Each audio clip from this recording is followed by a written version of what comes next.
প্রত্যেক মেয়েকেই একদিন স্বামীর বাড়িতে যেতে হয়। সেইখানে থাকে শ্বশুর শাশুড়ি, ননদ ননদী সহ স্বামীর নিকট আত্মীয় স্বজন। তাই জেনে নিন কিভাবে তাদের স্নেহভাজন হবেন, তাদের মন জয় করে তাদের নিকট প্রিয় হবেন।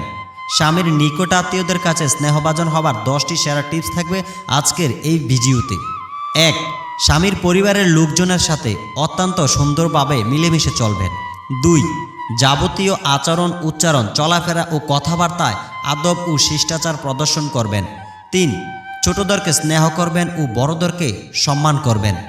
4. নিজের কোনো কাজ অপরের জন্য রেখে দিবেন না। নিজের কোনো জিনিস অন্যের উপর নির্ভর করে ফেলে রাখবেন না। 5. শাশুড়ি ও স্বামীর বোনেরা পরিবারের যেসব কাজ করতে পারে তা করতে সংকোচ বোধ করবেন না, বরং নিজে আগ বেড়ে তাদের থেকে নিয়ে করে ফেলবেন। ফলে তাদের অন্তরে আপনি বিশেষ অবস্থান লাভ করবেন এবং আপনার প্রতিও তাদের মায়া মমতা বৃদ্ধি পাবে। 6. ঘরে যে কোনো দুজনে একান্তে কথা বলার সময় তাদের থেকে দূরে অবস্থান করবেন। কাছে থাকলেও দূরে সরে যাবেন।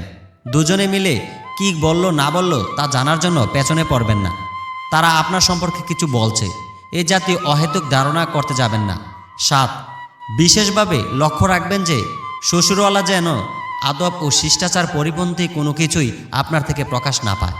সম্পূর্ণ নতুন জায়গা, নতুন পরিবেশ ও নতুন লোকজন হওয়াতে প্রথম আপনার মন না বসলেও মনকে বুঝিয়ে নেবেন।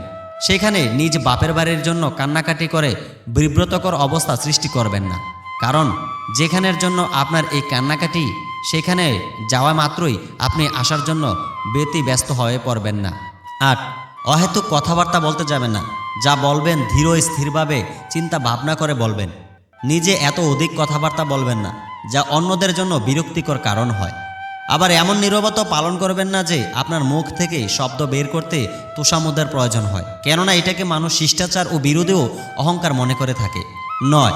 স্বামীর পরিবার পরিজনের কোনো কাজ বা কথা আপনার মনের খেলাফ বা আপনার জন্য কষ্টদায়ক হলে প্রতিশোধ পরায়ণ হয়ে তা স্বামীর কাছে বা অন্য কারো কাছে প্রকাশ করবেন না। স্বামীর বাড়ির ক্ষুদ্র ক্ষুদ্র বিষয়সমূহ বাপের বাড়িতে এসে মায়ের কাছে বর্ণনা করা এবং মা খুঁটে খুঁটে জিজ্ঞেস করে জানতে চাওয়া বড়ই খারাপ ও নিন্দনীয় কাজ। এসব কারণেই স্বামীর পরিবার ও স্ত্রীর পরিবারের মধ্যে মন কষাকষি ও ঝগড়া বিবাদের সূত্রপাত হয়। এছাড়া আর কোনোই ফায়দা নেই। 10.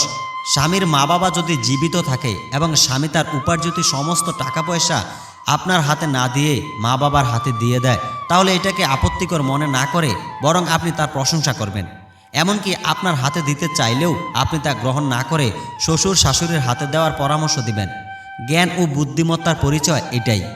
এর ফলে তাদের অন্তরে আপনার ব্যাপারে কালেমামুক্ত স্বচ্ছ ধারণা থাকবে এবং তারই সাথে অন্যদের মতো আপনার উপরেও অভিযোগ করতে পারবে না যে আপনি তাদের ছেলেকে আপনার আয়ত্তে নিয়ে এসেছেন।